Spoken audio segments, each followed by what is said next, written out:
સામાન્ય સ્વરૂપમાં આ પ્રક્રિયા 50% નર બચ્ચા અને 50% માદા બચ્ચાના સ્વરૂપમાં જન્મ થતો હોય છે, પરંતુ સેક્સ્ડ સીમેન ટેકનોલોજીના ઉપયોગમાં એક્સ ક્રોમોઝોમ ધરાવતા શુક્રકોષો અને વાય ક્રોમોઝોમ ધરાવતા શુક્રકોષોને અલગ કરી દેવામાં આવે છે, અથવા તો માત્ર એક્સ ક્રોમોઝોમ ધરાવતા શુક્રકોષોને જ સક્રિય રાખવામાં આવે છે, જેના કારણે આ પ્રકાર તૈયાર કરેલા સીમેન ડોઝથી બિદદાન કરવાથી 85 થી 95% કેસમાં ફક્ત માદા બચ્ચાનો જ જન્મ થાય.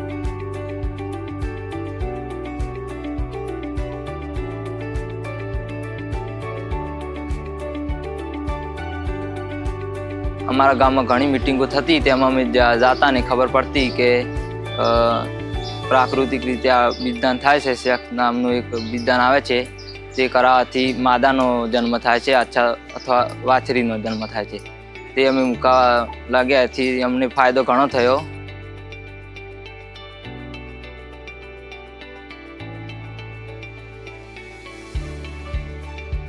સરકારે જે સેક્સેડ શોર્ટેડ સીમન છે તેના 50 રૂપિયા કિંમત કરી છે, તેનાથી મને વધુ ફાયદો થવા લાગ્યો છે. તો હું મારી દરેક 20 થી 25 જે પણ ગાય છે તેના ઉપર હું દર વર્ષે સેક્સેડ સીમન જ ઉપયોગ કરું છું, અને તેનાથી મને માદા રેડલી મળે છે અને નરનું પ્રમાણ ખૂબ જ ઓછું થઈ ગયું છે. તો એ મને મોટામાં મોટી બેનિફિટ થઈ છે, અને મારી પ્રોફિટ જે વધે છે તે હું માદા પર લગાવી શકું છું.